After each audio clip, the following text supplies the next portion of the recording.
मुद्दे पर सवाल पब्लिक के आ रहे हैं। संजय मिश्रा का भदोही से सवाल है। 2002 से 2023 तक मोदी जी के ऊपर विपक्षियों द्वारा जितना कीचड़ उछाला गया, उतनी तेजी से कमल खिला। फिर विपक्षी बार बार वही काम क्यों कर रहे हैं? राधिका खेड़ा जी मिश्रा जी का जवाब देंगे। नाविका जी, आपको याद होगा 2002 में पूर्व प्रधानमंत्री अटल बिहारी वाजपेयी जी, मैं मानती हूं कि वो भारतीय जनता पार्टी के सबसे कद्दावर, सबसे बड़े नेता, क्योंकि आज जो मलाई मोदी जी खा रहे हैं 2 से यहां तक लाने की पार्टी में उनका ही पूरा हाथ था। अटल बिहारी वाजपेयी जी ने क्या कहा था? राजधर्म याद दिलाया था मोदी जी को, याद है ना आपको? चलिए, हम पे आप सवाल उठा रही है कि हम ये बोलते हैं, तो इनके तो खुद अपने मोदी जी के और भारतीय जनता पार्टी को बनाने वाले अटल बिहारी वाजपेयी जी से तो बड़ा कोई था ही नहीं आज तक भारतीय जनता पार्टी में। उन्होंने तक मोदी जी को राजधर्म याद दिलवाया था। वो अलग बात है, अडवाणी जी के प्रेशर में आके उस वक्त चीजें बदल गई थी। अब उसके बाद अडवाणी जी के साथ क्या हुआ वो भी बहुत ही कर्मा कह ले, क्या कह ले, लेकिन ये भी सच्चाई है। मैं बार बार एक ही बात बोलती हूँ, अगर डर नहीं है तो चलने दीजिए। और आपने आंधी पिक्चर की बात करी, बिल्कुल बहुत अच्छी बात करी आपने, पर वो एक फीचर फिल्म थी और ये डॉक्यूमेंट्री है। फीचर फिल्म और डॉक्यूमेंट्री में बहुत जमीन आसमान का अंतर होता है। फीचर फिल्म में कैसी भी स्क्रिप्ट लिखी जा सकती है, कैसे भी लिबरल डॉक्यूमेंट्री में होना जरूरी है। फीचर फिल्म में बिल्कुल लिबरल होने की जरूरत नहीं है। तो गोडसे वाली फिल्म का तो सवाल आपका गलत निकला कलीमुल हाफिज साहब। वो सवाल आप पूछ नहीं सकते, क्योंकि फीचर फिल्म बैन करने के लिए कांग्रेस भी इजाजत दे रही है।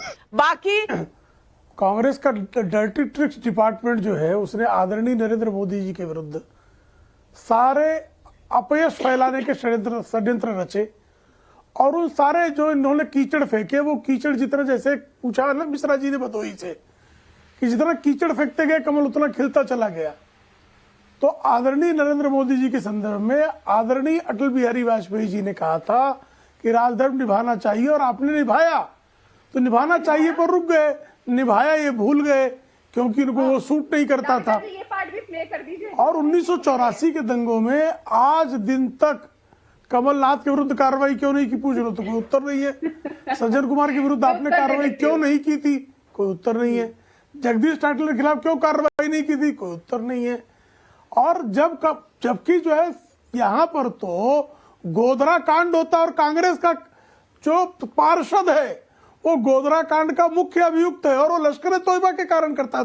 तो कांग्रेस के लश्कर ए तोयबा के संबंध, और लश्कर ए तोयबा को हाफिज सईद को जो है आदरार्थक शब्दों का प्रयोग करने वाले दिग्विजय सिंह, जब बिल्कुल पुलिस एक्स्ट्रा मांगी, पब्लिक के सवाल जल्दी आ रहे हैं, बहुत सारे सवाल हैं। अजय कुमार वर्मा का रायपुर से सवाल है, बीबीसी भारत के अंदरूनी मामलों पर बोलने वाला होता कौन है? इस पर जवाब देंगे रवि श्रीवास्तव जी।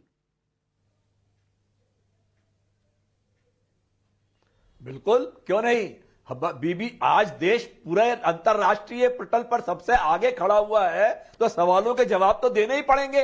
और हम भी उनके मामलों में दखल देते हैं भाई। आपका लीस्टर के अंदर जो कुछ हुआ, तो आपने सवाल नहीं पूछे उनसे, आपने भी सवाल पूछे उनसे। और किसी देश में हमारे और भारतीयों पर किसी तरह का कोई अत्याचार होता हमने है, तो ऑस्ट्रेलिया से भी सवाल पूछे हैं। वहां भी एक 15 दिनों में 3 मंदिरों पर अटैक हुए हैं। हुए भाई, वहां पे मंदिरों पे हमले हो रहे हैं, तो हमने ऑस्ट्रेलिया से भी सवाल पूछे। तो इसमें क्या गलत है? बिल्कुल, उन्होंने जांच की थी, और जो उन्होंने पाया, अवनीश जी बीबीसी को पूछना चाहिए था सवाल, और उन्होंने पूछा है। रवि श्रीवास्तव जी कह रहे हैं। पहली बात तो नाविका जी, लिस्टर शहर में क्या हुआ, वहां क्या दिखाया गया और वहां की क्या स्थिति थी, रवि श्रीवास्तव जी को मालूम नहीं है, तो वो मालूम कर लें वहां के बारे में। बिल्कुल बड़ी साफ सी बात है। लिस्टर शहर में बीबीसी ने, एक सेकेंड रवि श्रीवास्तव जी, वहां एक सेकेंड देखिए नाविका जी, मैं कुछ बोलूंगा तो मैं अगर कुछ किसी और तरीके से रवि श्रीवास्तव जी 30 सेकंड के लिए आपका फेडर डाउन, आप बाद में जवाब दीजिएगा। अवनीश जी अपनी बात खत्म कर ले। जी अवनीश जी। मीडिया में ये दिखाया गया, बीबीसी और इंक्लूडिंग ऑल वर्ल्ड मीडिया में, कि कहां वहां पर किस तरीके से हिंदू उग्रवादी, कट्टर हिंदूवादियों ने वहां पर मंदिर पर झंडा फहराया, जो बाद में सीसीटीवी कैमरे के आधार पर, उन नोटिस के आधार पर पूरी तरह झूठ निकला, पूरी तरह झूठ निकला वहां पर। इसलिए आप बीबीसी की एक नहीं, आप जितनी कहें उतनी, इराक पर जो उसकी हुई, इराक पर जो उसकी थी उसके माफी मांगनी पड़ी बीबीसी को। बीबीसी वो विश्वसनीय संस्था नहीं है, पहली बात। लेकिन इसके बावजूद एक बात मैं कहता हूं, एक छोटी सी बात और कहता हूं नाविका जी, कि मैं अभी भी ये मानता हूं कि लोग अभी भी देखेंगे, लोग अभी भी देखेंगे, इसको बैन होने के बाद भी देखेंगे।